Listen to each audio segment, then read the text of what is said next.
majors this weekend on Friday and on Saturday. Friday, what's nice is there's 5 Breeders' Cup races, so it's pretty simple. There's a pick 5 that is all 5 of those Breeders' Cup races, and Alexa and Tyler have put their handicapping hats on, and they've gotten together and put together a pick 5 ticket. So, Alexa, I'm going to hand it over to you, and why don't you guys talk out the ticket a little bit? Absolutely. We're going to do our best to not lead you all astray here and give you some really great picks on this pick 5. So, it starts, like Gino said, with race 6, the Breeders' Cup Juvenile Turf Sprint.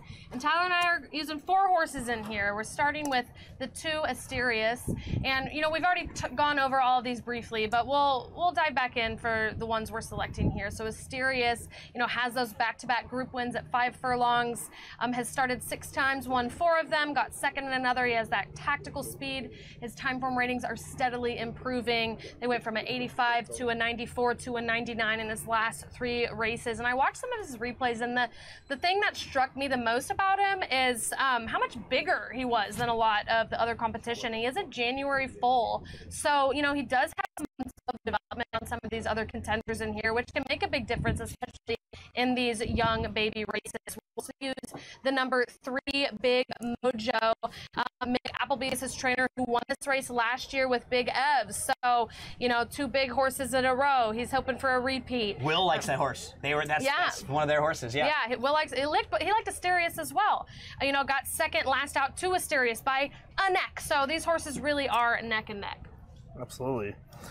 I have Whistle Jacket as well. We both have Whistle Jacket. The 7 horse here, 5-1. Never ridden on firm turf, which I also took into account. But last time out at Newmarket, went up against Shadow of Light, who beat him last time.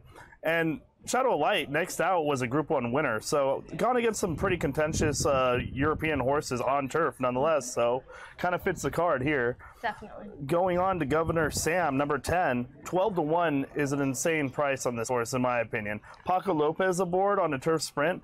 Paco Lopez is going to give a nice aggressive to the lead, probably ride on this horse. And the value of 12-1 alone is amazing. Debut race was a stakes race, which was a Royal Palm Juvenile at Gulfstream, which I believe was a birth into an Ascot race, if I'm not mistaken. And that was its debut. Got 6 by 3 lengths. After that, went to a maiden, and then won all the way out the next 4 races. Yeah. So those are our picks for race 6. Race 7, the Breeders' Cup Juvenile Fillies. We have 3 in here. We'll be using the number 4, La Cara, the Grade 3 Pocahontas winner, who has that tactical speed, who's won on the lead and closing. I think she'll like the added distance based on her last 2 starts. Tyler, tell us about the other 2. We have Immersive in here as well, who East Coast have won both the Del Mar Juvenile Fillies, so that's also a great thing here. Also, we have Scottish Lassie, who we've talked a lot about, actually. Impressive win last time out was what we talked mostly about against Snowy. And 3 of the last 4 winners come from the race of the Frizzet. And that horse won going away 9 lengths. So that's amazing. So how deep are how many in the 7th race? We have 3 in there. So yeah, in the first leg, we have 2, 3, 7, 10. In the second leg, we have 3, 4, 10. And in these pick 5s, the more horses you add, the more expensive those tickets get. And you of course increase your chance of hitting, but you decrease your chance to get a good return on investment. So you got to have a strong opinion somewhere in these tickets usually, and that is what Tyler and I have in the next race, race 8, the Breeders' Cup Juvenile Fillies Turf. Tyler, we're singling in here. We are. Lake Victoria from Aidan O'Brien's barn is an amazing horse, said by Aidan O'Brien himself. Says the best horse he's ever trained. Now, American horses are that's a lot from him. American horses are really dominant in this, but let's see if we can beat the statistic. The last Euro to win was actually Mediate 2 years ago, who came second in the same prep race, the Chevrolet Park Stake. So that's also pretty dominant there. So hopefully this horse is as good as it looks in Europe and here in the U.S. So the single, right there? That's the single, and that's been, you know, everybody's opinion. Will love the horse, you like the horse. I mean, Lake Victoria really does seem to be exceptional, something very special that we will get to witness on Friday. The 4th leg is race 9, the Breeders' Cup Juvenile, and we are using 4 in here, actually. The 1. Can you tell us about the 1? East Avenue, speed, hopefully. 3 of the last 10 winners, 1 out of the Breeders' Futurity out of Keeneland. So that's a great thing right there. The last one was Forte back in 22. I love this horse going hopefully just breaks away and just goes home from there on. I think, like I said before, there's going to be a lot of pace in this race. It'll be very contentious, but I do think East Avenue, even though drawing that one position is probably not ideal of what they wanted, to have all that pace pressure from the outside. But, I mean, if he gets a clean break, I think he'll be the leader in this race. We'll also use the number 5, Jonathan's Way. Going to be up there with East Avenue at the beginning. Philip Bauer, trainer, means business. Let me tell you, he wins graded stakes 17% of the time with 2-year-olds. With 2-year-olds, 29% of the time. So he really is a powerhouse trainer. Jonathan's Way is tactical speed, closed in his debut 8.5 lengths, and then went to the lead in the Iroquois. So this is a horse who's versatile, which is going to be very important in a contentious race like this. Tyler, tell us about the 7. Gaming. Back to gaming again. Irad hopefully could ride this horse exactly like Pratt and JJ have before. This horse, if it comes to a pace meltdown, could sit a little bit off and could close it out. So that's also very good in a race like this, where the leader might just fold up if somebody contests them. Absolutely. There could very well be a pace meltdown in this race. And finally, the horse I really like, I know we've talked about, number 8, Shin Believe. This is my big bloodline play, who's been out once and won easily by 5 lengths in Japan. I just think this is going to be a really strong, a little bit of a surprise horse contender in here, 10-1 odds. So if we can get a couple prices throughout this sequence, these pick tickets can pay big, big bucks. But the last leg is race 10, the Breeders' Cup Juvenile Turf. And we spread out in here again. We're using 4 horses, the 4, 5, 10, and 11. Tyler, tell us about the first 2. Al Quadra. The Charles Appleby. Is that enough said right there in America? So he's ran 5 times in the juvenile turf and won 3 of them, come second 1 time. He's pretty dominant in this this sector here. 4-1 compared to New Century's 5-2 morning line. I will go with this horse. Although New Century did win at the mile last time, but we'll see what happens this time out. Well, we're not leaving New Century off the ticket either. The last 2 we'll use are Mentee, the number 10.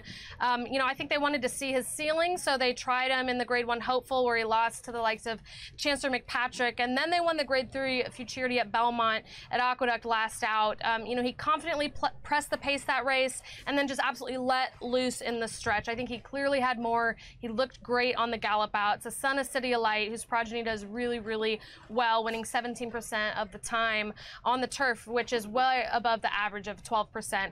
And then finally, New Century, we will have on the ticket, like we said, Al Qudra and New Century have been duking it out. Will said the data supported Al Qudra a little over New Century. But yeah, that is our pick 5. I believe the ticket is... We did have Zulu Kingdom, too. I did not mention Zulu Kingdom, but we did have that on our ticket as well. Altogether, how much for the ticket? I believe it's 108. Yeah, we're usually in like around that 100-ish range. That's like a fair price that I think people can afford to take a shot on when you're playing multi-race exotics like that. We have to say a big thank you to Tyler for helping us out, man. Thank you so much. Thank you for having me. Really appreciate it. A big thank you to Will Gordon from Total Performance Data, TPD. Thanks to Will for helping us out there. Now, you heard from Alexa and you heard from Tyler.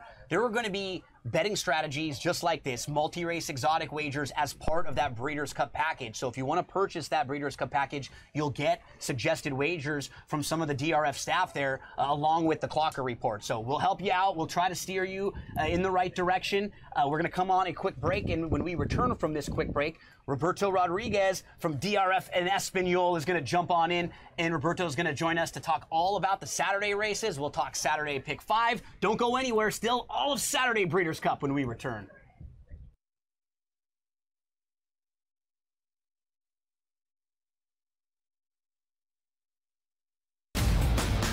He will be 2-7 against top 5 opponents in his 6 full seasons with the Buckeyes. Now you're going to take on the road, one of the best rush defenses in the country in Penn State. You're already having trouble rushing the ball. So what does that mean, Ben? That means Ohio State is going to have to rely on Will Howard to throw the ball on the road. The Early Line, only on Sports Grid. Tatum has fixed that hitch. He now shoots it at the top of his jump. His release is really pure. And right now he's shooting it at 49% from 3. Now, I'm not saying he's going to shoot at 49% from 3 for the season. But if he's at 42.3%, Lord have mercy, look out below. Jason Tatum, right now, my number 6 player in the NBA. Betting above the rim. Only on Sports Grid. I tend to do this a lot, by the way. I do it more in baseball with the anytime home run, where I may play 4 players at home. I call it covering the board. You know, if I take 4 players, bet the same amount on each, I only need to hit 2 of them and I win money. He's already got, 438 rushing yards on the season. He's looking like the old LT days where the Chargers were able to have that strong, dominant running back. Game time decisions. Only on Sports Grid. Are you okay with him moving to the head of the class of the Heisman with those 2 games? Because he wasn't even in the discussion before those 2 games. This is a big opportunity for Dylan if he wants to continue to make his case for the Heisman Trophy, and I think he's shown that. What is he, a 6th-tier player who's going to probably end up setting most of the passing marks because he's been around for so long? So why not also throw a Heisman Trophy in the mix? Pharrell Coast to Coast. Only on Sports Grid.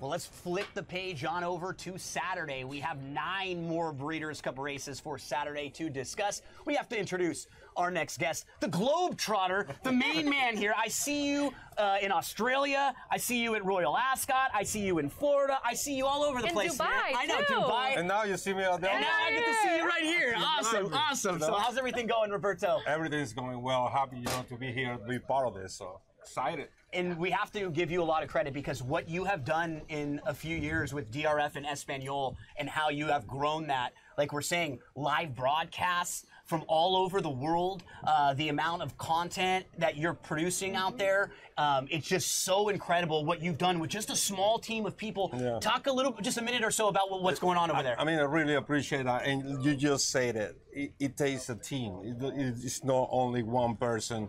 And obviously have Daily Racing Forum as a backup. That is a really good backup, and we are very excited and happy what we have done and excited what is going to happen. So we're going to pick Roberto's brain right now on all these Saturday races. So let's get into the distaff first. Remember, we're going to go a little bit out of order just because we want to have a few more minutes for some of these bigger races and maybe some of the more prestigious races where we have some of the big stars. And then we'll always let you know which race order we're going in. Then the pick 5, that'll be right in order for you at the end. So let's start. We're going to look at race number 6 on the Saturday Breeders' Cup card, and this is the Breeders' Cup distaff. Alexa, you're going to take the first 3 horses from the inside.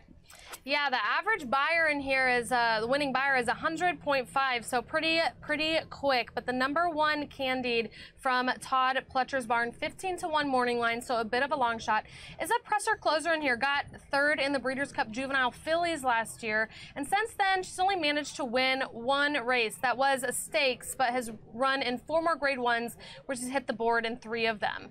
So I do like her in here. The number 2 Torpedo Anna for Kenny McPeak barn, 4-5 morning line favorite. I don't know about you, but I am extremely excited. Yeah. I'm extremely excited to watch this filly run. She's the horse to beat. Her Travers performance is her only loss this year, and she lost by a head to, one of the best horses in the country. And she went up against the boys in that race, and she was coming at the end. Oh, you could hear it in the stands. When she just didn't get there, everybody just kind of shrieked because everybody was really just rooting for her. She's tactical, and I think the best strategy in this race will be to send her earlier if possible. Idiomatic scratch in here, so I think that we actually have 3 now. There were 2 more scratches that just came out and that were just announced, so I can save you some work. Yes. Batacuda's out. So I thought you needed a little bit of a break. So there you go. Thank you. Batacuda's out. Talking about Batacuda next, but we'll get over to Roberto for Alice Verte, one of the Japanese runner. I mean, how about the contingent? They have so many horses in all different races that look live this year. Do you think this is one of them? And you can mention the next couple horses too. Yeah, it is 19 horses representing Japan in these Breeders' Cup, which is a record for them, and I'm pretty sure it's going to be a record next year. They're going to bring more horses. They're going to keep going. And regarding this one, she's a Japanese invader. Obviously, they never have run on dirt. And the only thing is this and the shoe help. That's the only thing that I can see on her favor. Regarding Sugar Fizz, the number 5, she's a winner of 4 on 8 stars. It's California based. But she's 0-4-2 at Del Mar. And both races have been kind of bad races. You know, she has to, you know, step up to defeat, you know, this field. And obviously, we have the number 6, which is Raging C. You know, she defeated Idiomatic. Idiomatic could be a big play in this race. Chap Brown have won stakes with at least 20 different mares in the last 4 years, which is incredible. And also, why not? He used to be, or he called himself, you know, the king of turf. Why not the king of dirt? Because all the horses, or most of the horses that Chap Brown brought this year, they're really good on dirt. We got a bunch of that, and we're going to talk about that. So, Raging C, major player in here. Honor to Lady, hopes they go a little quick early on. She can come closing here. And once you remove a Torpedo Anna and we say that she's kind of on a top tier, a lot of the other horses are kind of competitive on speed figures and stuff. You might be able to get a little value, especially underneath. This could be one of those horses that's passing a few. Miss New York is scratched, so the 8 is out. Let's take a look at the 9, Producer Rich, because Awesome Results had just an interesting horse. You don't probably have a whole lot on the figures and stuff because this is a horse that comes from Japan, but this is a horse who has really nice U.S. breeding. This is a 4-year-old daughter of Justify. And this horse actually is 7 for 7 undefeated. She beat the boys in her first 5 starts. I think if Torpedo Anna loses, I think it's because Awesome Result is just really impressive. And we don't even know how good she might be. Her trainer, too, sounded so confident talking about this horse. It was kind of funny. He just said, yeah, I think Torpedo Anna's our major rival. I'm not really sure about the rest of them. So he seems really confident coming into this race with Awesome Result. And then I'll round things out with Shea Evasora, the Argentinian bred, who actually qualified for this race, I think back in May, and was off from May to September, and when showed back up here in September in the Zenyatta, just didn't really fire. So we have to see where she stacks up against this sort of level of horses. So there's the field, horse by horse, for the distaff. Roberto, let's get over to you. Let's talk about selections now. How are you going to stack this race up?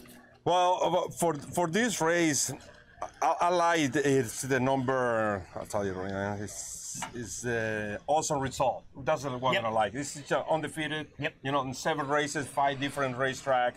That's the one that I like. That's the one I'm gonna start my people. I actually put the 9 on top of Torpedo Anna as well because I think Torpedo Anna is hands down the horse to beat.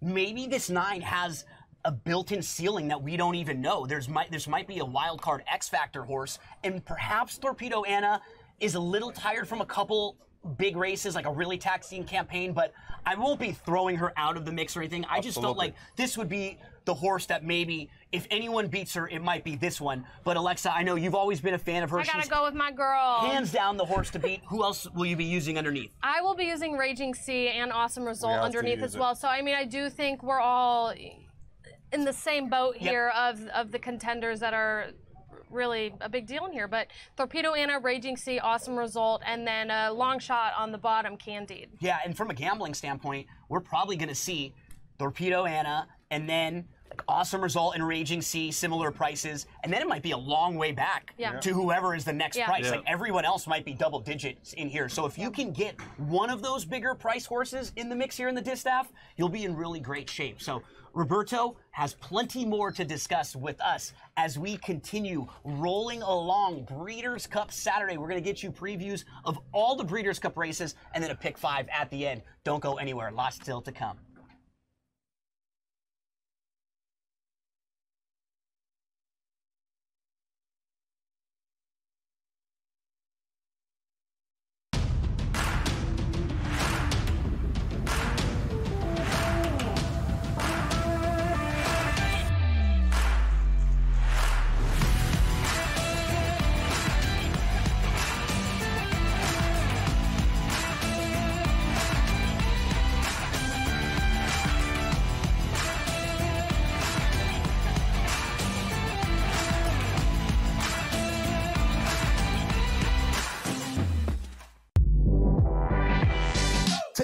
Fixed that hitch. He now shoots it at the top of his jump. His release is really pure. And right now he's shooting it at 49% from 3. Now, I'm not saying he's going to shoot at 49% from 3 for the season. But if he's at 42, 43%, Lord have mercy, look out below. Jason Tatum, right now, my number 6 player in the NBA. Betting above the rim. Only on Sports Grid. Anyone that's been to a sporting event, the atmosphere before a game, I think Game Time Decisions has that same exact atmosphere. This is our arena. This is what we do. There is going to be an energy to Game Time Decisions that you will feel night in and night out. The excitement you get when you lock your bets in, when you're figuring out what you want to do, we can zone in on the biggest games each night. I want this to be the place that people come to before the games start so they feel as ready as possible to lock in their cards. We are going to hit every single one of those markets that you need to know about. We're going to go through every single thing, and I've got a great team behind me that's going to help me get the job done. There is not going to be a better place, I promise you, than Game Time Decisions to get that new information, react to it, and be able to then bet accordingly. We will have everything at our disposal, and we will use that to our advantage. I'm Kevin Walsh. Tune into Game Time Decisions from 6 to 8 p.m. Eastern on Sports Grid.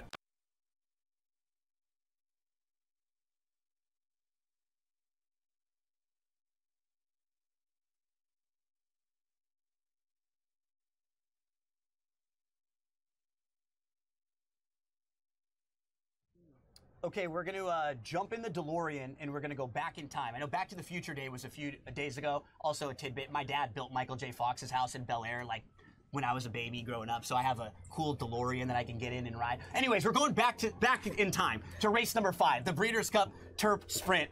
This is one of the most fun races every year because they're flying early on. And what I've noticed too, Roberto, you were over at Kentucky Downs. Yes. Every turf course doesn't play the same. The 6 furlongs or 6.5 at Kentucky Downs, that's way different than the 5 furlongs here. That's way different than the 6.5 down the hill at Santa Anita. They're all really unique.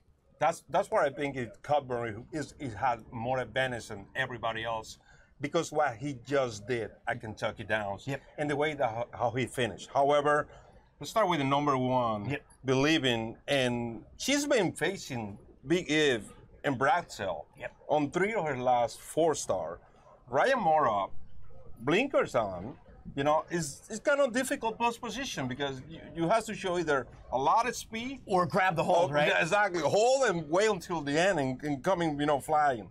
Mortorius, this is the whole different ball game.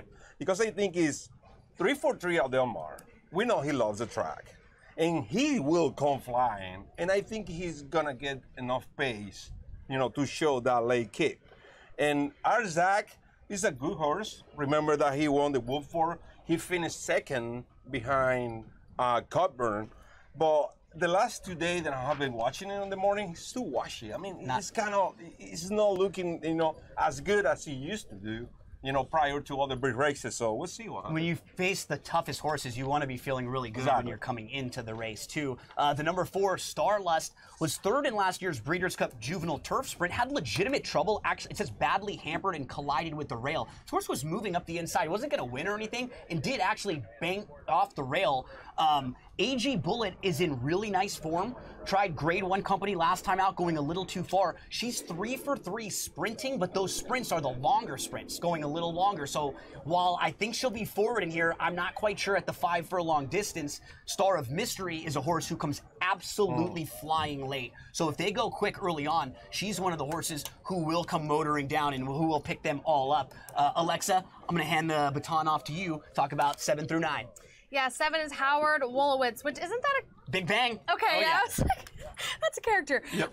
But, you know, this horse is a long shot. 30-1 morning line, has some early speed, and has been improving since switching to synthetic and turf. I think you need to continue to improve to be a real factor here. He's not going to get the position that he wants early, I don't think. Number 8, Big Invasion with Frankie Dettori aboard, also a long shot with 20-1 morning line odds. You know, he got 2nd in this race last year by a neck to no balls. That was his lifetime best speed figure. He's come from off the pace, which can be a tougher ask in, you know, these really short sprints. He was following the same pattern as he did last year leading up to this race, and then he disappointed last out in the Eddie D with a pretty slow figure. So So I guess it depends how much you think that's thrown him off, what the reason was for that. And then number 9, Cogburn with Steven Asmussen and Irad Ortiz, our 7-5 morning line favorite, was on the path to the Breeders' Cup last year and just kind of threw a clunker in the Grade 2 turf sprint at Kentucky Downs. This year he had redemption. He won that race like Roberto was talking about. Setting records. Setting records, just an incredible performance. And then, you know, he took that 8-month break after the loss to Kentucky Downs the last time and just came back to be such a monster. And, you know, they brought him back in the Grade 2 and he won the Jaipur as well. He's won wiring the field in his last 2 starts. So he's a machine and the one to beat. I think one of those names that everybody's sort of looking at, like, how do you say that? Isi Vunga Vunga? I think is that one, Berto? I believe, Isi right? Vunga Vunga, something like that. There we go. We will get there. We'll get there. Let's talk before about Saturday. We will get there. The 10 and the 11. We're still going live out here. We're hearing an alarm. So if for some reason there's like you see us all run and we got to go for a fire drill, that's what's going to happen if the seats are left. But we're going to keep rolling through this right now, Berto, with the number 11 Big Evs. 10 or 11, are either of those horses on your radar? Yeah, 9, 10. I mean, I would say 9 is the horse to be. 12, 2, 7. Probably, you have to include it if you don't want a single cover. And Brad Sell to the outside, we didn't get a chance to talk a whole lot about. This is a multiple Group 1 winner. This is a legitimate, classy individual. But the outside draw, that can be really concerning. Going in post 12, going a short sprint like this, if he does not come out of the gate flying and absolutely get some position, he could be hooked really, really wide. Smith, number 6, she should win the last race. Yeah. So let's do a little wrap up here with our selections. Alexa, how are you going to have them stacked in the Breeders' Cup Turf Sprint? Cogburn over Matorius over Star of Mystery. And Roberto, remind us one more time for you. Cogburn, number 9 to win. 12, 2, 7. You can include the 6. You have the pockets. Yeah, I'm glad you mentioned Motorius as a horse to include at least in your exotics because they run a really fast, quick little burst going 5 furlongs. So that's exactly perfect for that one.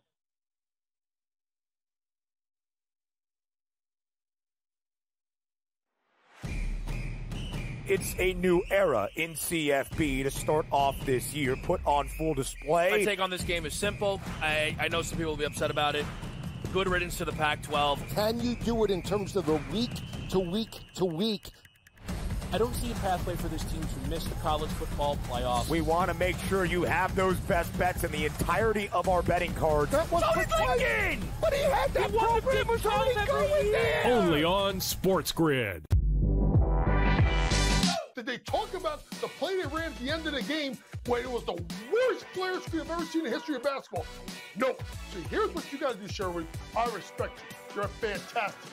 But damn it, don't blame the officials. When you have a game like that close, there's about 100 or 1,000 different things you could have done differently that could have won you the game. Betting above the rim. Only on Sports Grid. Right here with you on Pro Football Today on Sports Grid. Odds in motion, trying to see what lines have moved throughout the week. Never felt more comfortable in this set than I do for this year. I am ready. I'm just getting angry. The hot takes are going to be here all long, people. What in the world is going on in Miami, Dom? It's not particularly anything to shy away from just because many people are on top of it. Hot take, hot take. I think this line is asking you once again to take New Orleans. Pro Football Today, only on Sports Grid. They lost in Neyland to Tennessee, 24-17. Again, and look, that puts Alabama in a very tough spot. I was looking at the SEC standings just before. They've got 2 losses now in conference because they lost that Vandy game. They're still one of the top-ranked teams in the country when they lose. Everyone else drops like a brick when they lose, except for Alabama. Pharrell Coast to Coast, only on Sports Grid.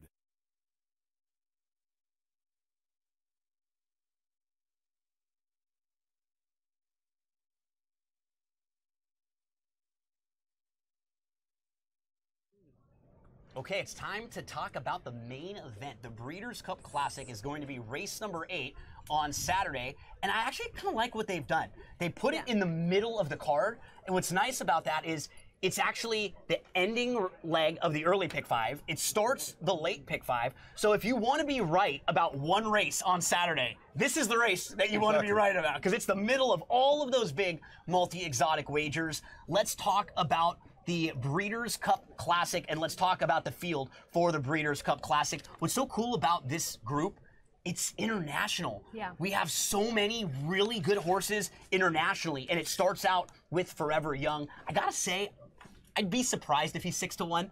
I think he's going to take a lot of money on there. I think he's 6-1 on the morning line. I wouldn't be shocked if he's more like 3-1, 7-2 in that range. And you maybe have 2 or 3 horses that are kind of in that 3-1, 7-2 range vying for favoritism. But this horse has done almost nothing wrong. He's 6 for 7. His only loss came when he was 3rd in the Kentucky Derby, when Sierra Leone was leaning in on him, and he was probably best that day.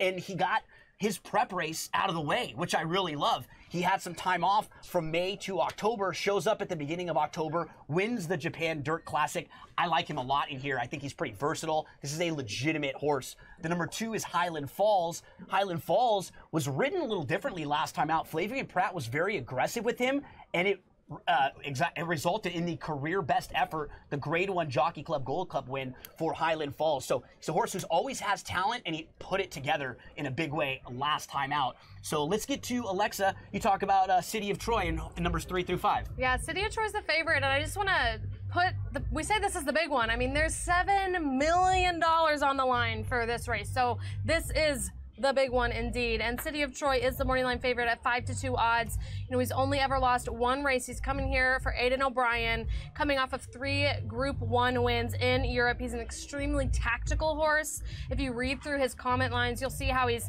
steadied, he's been in difficult positions, and he just responds comfortably every time. So he's no joke. He's definitely the one to beat, in my opinion, in here. Number 4, Mixto, 30-1 morning line odds. This horse I don't think really fits. He's 2 for 14 in his life. He did win the Grade 1 Pacific Classic last out, but that I don't think is going to be comparable to today's level Kind of a soft of Pacific competition. It really was. So, you know, he's a California-based runner who I don't think is going to be able to hang with the best in the world. But number 5, Senor Buscador, also a long shot at 30-1 odds. Almost a $13 million winner so far, who won the Saudi Cup in February. However, he's had 3 races since then and has had like a little bit of deteriorating form each time. So I am not sure I'm ready to put my faith in him today. He travels about as much as Berto does, though. Derma Sotogake and Ushba Tesoro, the next 2, Roberto, these are really talented horses, and they're kind of coming in different ways. Like, Derma Sotogake was the classic runner-up last year, but Ushba Tesoro this year is in a little bit better form.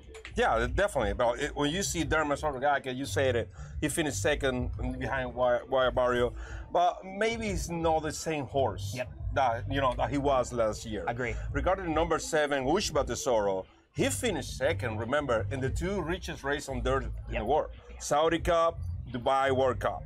He's one, I would say, he's one of the Japanese horses. Hopes for this weekend.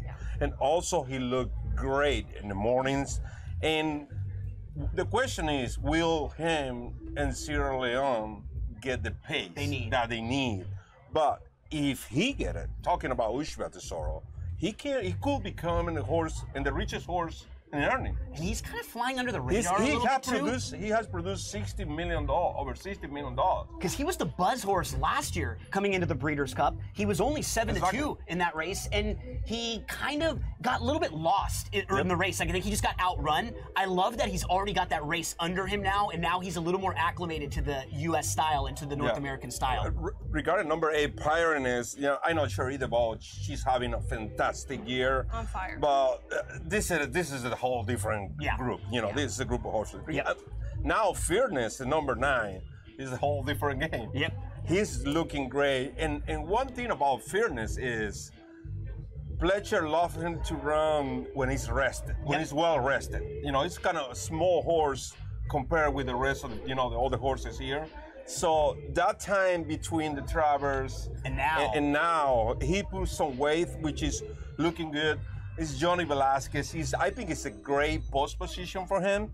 And now he learned how to run, like kind of following the pace instead of him being the pace. And he proved a lot of people wrong this year in that he proved he can put 2 wins together and run 2 big races back to back. He proved he can get a mile and a quarter, the distance of the Classic. Those are questions we didn't have. We didn't had to ask about him. We did an interview. I did an interview with Johnny Velasquez in Kentucky Downs, and Johnny told us, that's what Johnny told us. They say, I was telling everybody he doesn't need to run in the lead. He can follow the lead. Yep. He can sit and wait and then pass it. Well, the last 2 races, I think he proved that. Yeah. We talked about Pyrenees. We talked about fierceness. It'd be so cool to see, like, fierceness, Forever Young, City of Troy. If they all showed up with their best efforts, I don't know who would be the best. Like, who has the highest ceiling of them? Who's going to take to the track or get the right trip? But all of them with their A game would be just really tough to beat in here. A couple of prices that are sort of fun. Tappet Trice, if you're looking for a huge price in the bottom of your exotics, this is a horse who was a good 3-year-old, and this year has won 2 of 3. Was really good in his first start off the bench. Might have regressed a little bit in the Jockey Club. I have him in the bottom of exotics. I'd be okay throwing him in some of your multis and at least in exactas, tries, and supers. Sierra Leone's kind of funny because the reputation of Sierra Leone is sort of like he never wins, but you actually look at him, he still improves on speed figures in every race. Exactly. He's only 3 for 8, and he's only 0 for his last 4. He's never even been beaten more than 2 lengths. So I think he gets kind of knocked a little more than, love him. what he I've is on always paper. loved Morning line is too high on him. Yeah. The morning line, I mean, that's getting, what, 10 to 1? Yeah, Is that what we're getting because the thing we know with him, he's always going to come closing. Yeah. He will always come rolling. We got to get a little Maybe time for payback. Right? Yeah, The big one that he turns the Maybe he's gonna tables get this on money back. everybody when it sets up for him. Newgate was coming off of his career best effort. That was when 3rd in the California Crown last time out. And then next, he's the marathoner who's stepping up and trying to face the absolute best. Let's quickly get into selections here. Berto. It's that point in the broadcast where we're got the music going. Listen, the only thing So good! So good! There you go. So I think this year is going to be in the Classic a 3-year-old superfecta. I would go 3, 11, 1, 9. I think it's a lot about the 3-year-olds too. How about for you, Alexa? Well, I want to mention one more that we missed, which is Next. Okay, this is the 14 horse and is extremely consistent. Has had 7 straight wins. I love this horse. His best figures are when he's asked at a higher level. So he really rises to the occasion. He wants the lead. His margins of win in his last 6 races have been like 20 lengths, 25 lengths, 11 lengths. So I really like that. My top selections in here are City of Troy, Fierceness, and Next, followed by Sierra Leone. Forever Young for me, the one I put on top, and I think City of Troy is pretty good. We have Sierra Leone, we have Tappet Trice underneath. It's break time, it's party time. If you're in the paddock, the music is going, it's crazy out here at Del Mar. When we return, more Breeders' Cup analysis. Don't go anywhere.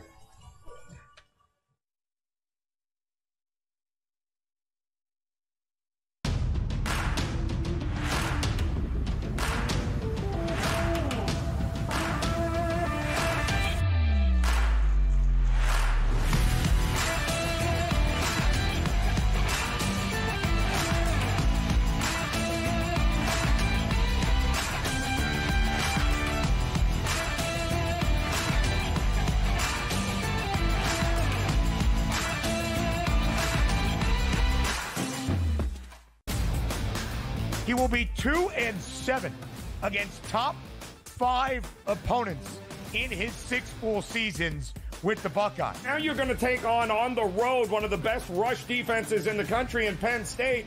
You're already having trouble rushing the ball. So what does that mean, Ben? That means Ohio State is going to have to rely on Will Howard to throw the ball on the road. The Early Line, only on Sports Grid. Anyone that's been to a sporting event, the atmosphere before a game, I think Game Time Decisions has that same exact atmosphere. This is our arena.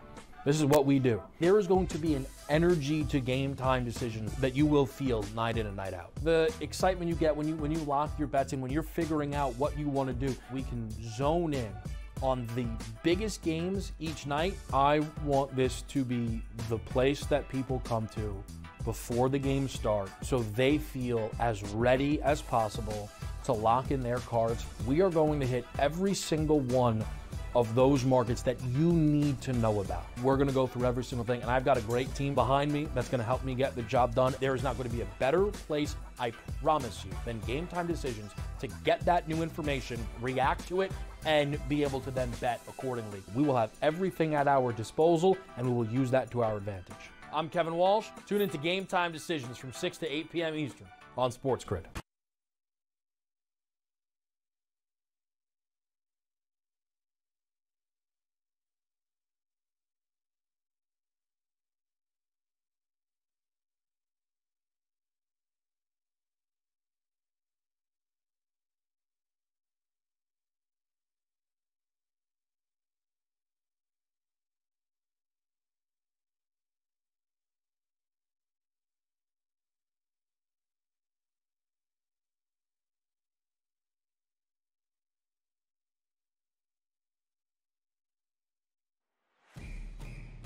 It's a new era in CFB to start off this year, put on full display. My take on this game is simple. I know some people will be upset about it.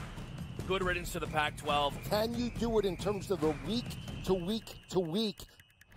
I don't see a pathway for this team to miss the college football playoffs. We want to make sure you have those best bets in the entirety of our betting cards. That was Lincoln! But he had that program was already going there! Only on Sports Grid. Tatum has fixed that hitch. He now shoots it at the top of his jump. His release is really pure. And right now he's shooting it at 49% from three. Now, I'm not saying he's going to shoot at 49% from three for the season. But if he's at 42, 43%, Lord have mercy, look out below. Jason Tatum, right now, my number 6 player in the NBA. Betting above the rim. Only on Sports Grid. Right here with you on Pro Football Today on Sports Grid. Odds in motion, trying to see what lines have moved throughout the week. Never felt more comfortable in this set than I do for this year. Brady, I'm just getting angry. The hot takes are going to be here all long, people. What in the world is going on in Miami, Dom? It's not particularly anything to shy away from just because many people are on top of it. Hot take, hot take. I think this line is asking you once again to take New Orleans. Pro Football Today. Only on Sports Grid. They're going to be going a mile and a half on the turf course here. I think Rousham Park, multiple graded stakes from the multiple graded stakes placed from the inside. Horse who's coming off of kind of a couple disappointing efforts, has some good form to go back to, but not coming into this race necessarily in the best form.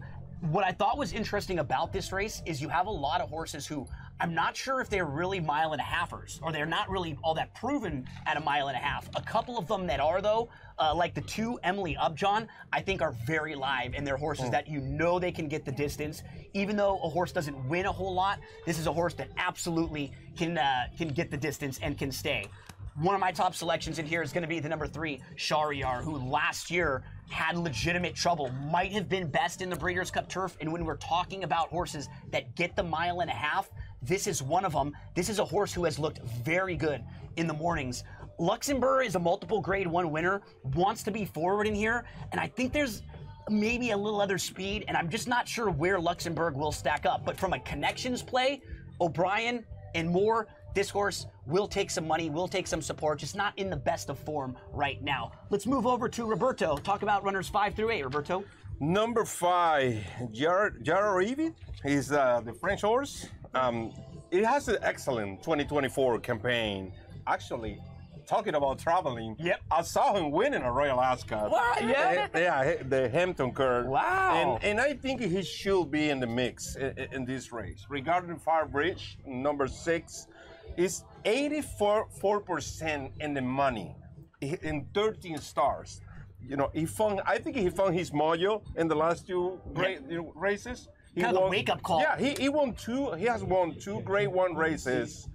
One of the lead and one coming from behind, which is show a lot of versatility on this horse. Grand Sonata, number 7. He won the Kentucky Turf Cup at Kentucky Downs, which I love in that day. But I think this is going to be hard for him this race. I know it's Todd Pletcher.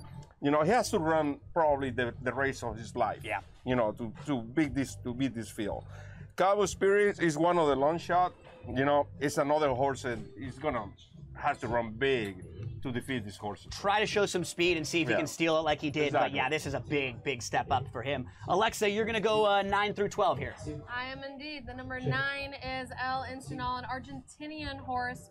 30-1 morning line odds, and deserves those odds in my opinion. You know, he came to the U.S. from Argentina in August and has run at Del Mar and Santa Anita, but both are poor performances, getting last place. I really don't think he fits here.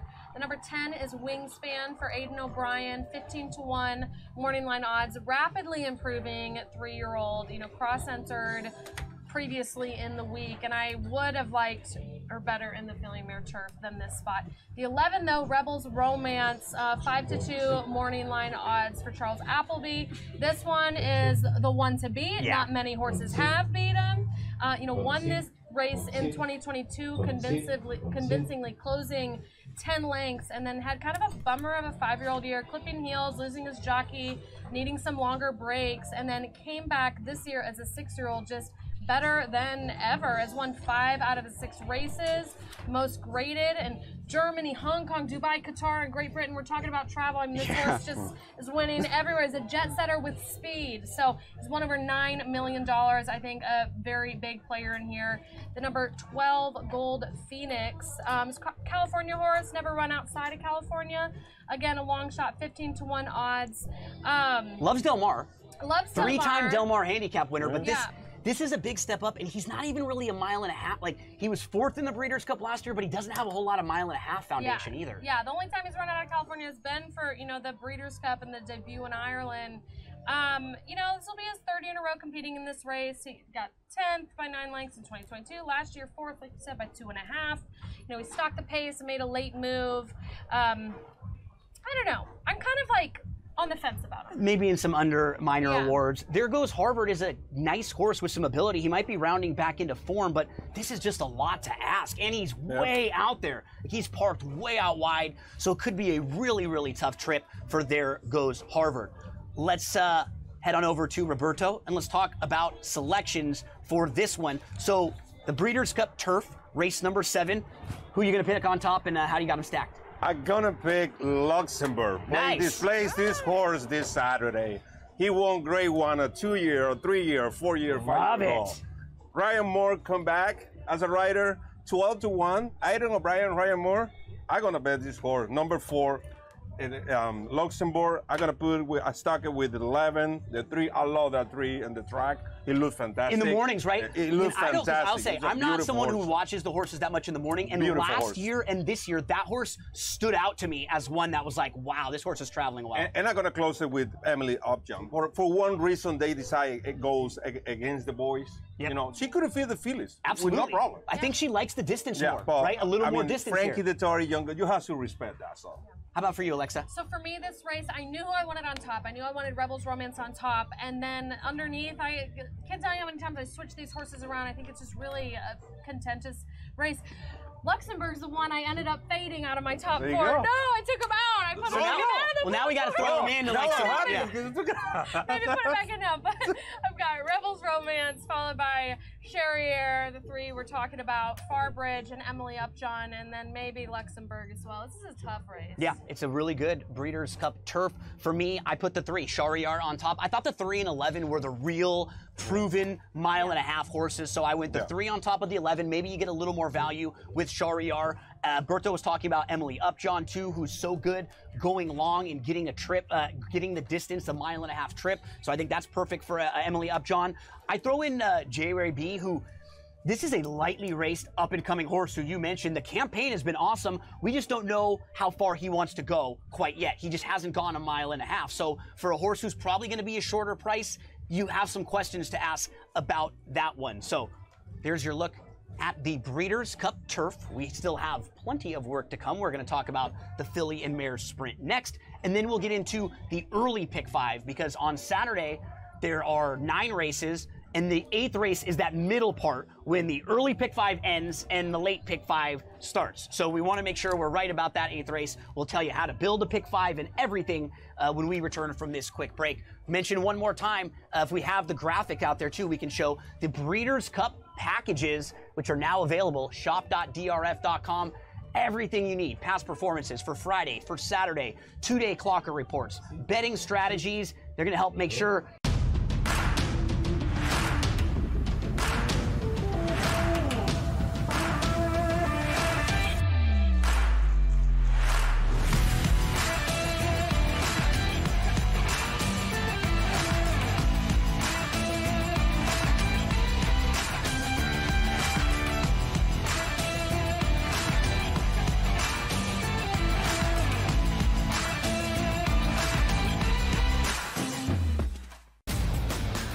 He will be 2-7 against top 5 opponents in his 6 full seasons with the Buckeyes. Now you're going to take on the road, one of the best rush defenses in the country in Penn State. You're already having trouble rushing the ball. So what does that mean, Ben? That means Ohio State is going to have to rely on Will Howard to throw the ball on the road. The early line, only on Sports Grid. Are you okay with him moving to the head of the class at a Heisman with those 2 games? Because he wasn't even in the discussion before those 2 games. This is a big opportunity for Dylan if he wants to continue to make his case for the Heisman Trophy, and I think he's shown that. You know, I mean, what is he, a 6th-tier player who's going to probably end up setting most of the passing marks because he's been around for so long? So why not also throw a Heisman Trophy in the mix? Pharrell Coast to Coast, only on Sports Grid. I tend to do this a lot, by the way. I do it more in baseball with the anytime home run, where I may play 4 players at home. I call it covering the board. You know, if I take 4 players, bet the same amount on each, I only need to hit 2 of them and I win money. He's already got 438 rushing yards on the season. He's looking like the old LT days where the Chargers were able to have that strong, dominant running back. Game time decisions, only on Sports Grid.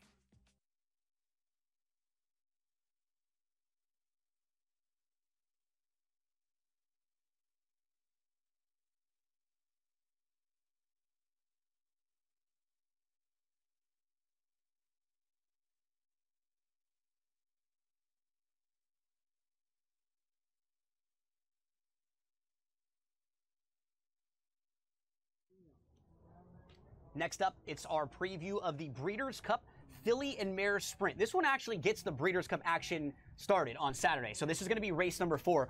Saturday, there are 3 races before the Breeders' Cup races started, just to get the juices flowing out here, just to get some money in the pools, just to give everybody some time to come on in. And then races 4 through 12, those are going to be all of the Breeders' Cup races on Saturday. So let's get into race number 4, which is the Filly and Mare Sprint. Let's go horse by horse in here. We'll start with the number 1, Frost at Dawn. They're kind of taking a shot in here. This is a horse who's better on the grass, more of a turf sprinter, but she's able to get into this race. She actually does have an okay second on the dirt way back when, and she did win on the synthetic. So they know they have a classy horse. They're going to take a shot with her and see where she stacks up. The 2, Kirsten Bosch, multiple graded stakes winner, but was 5th in last year's Filly and Mare Sprint.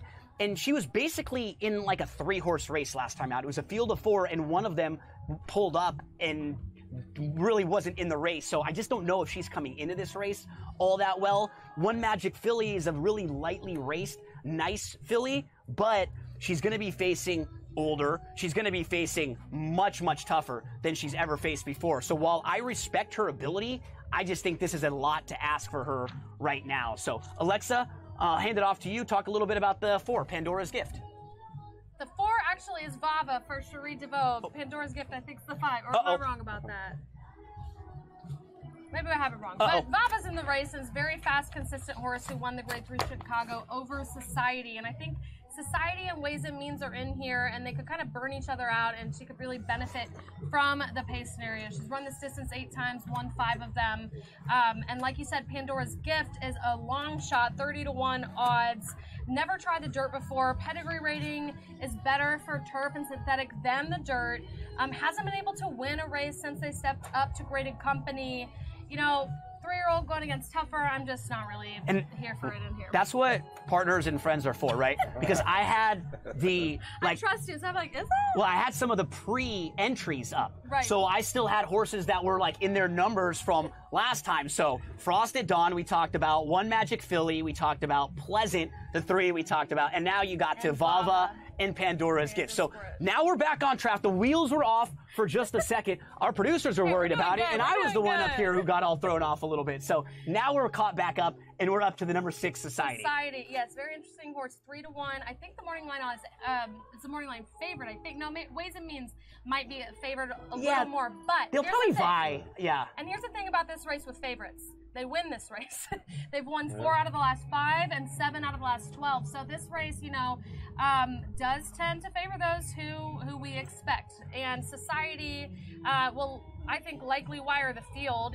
She and Ways and Means are going to be the main contenders in here, in my opinion.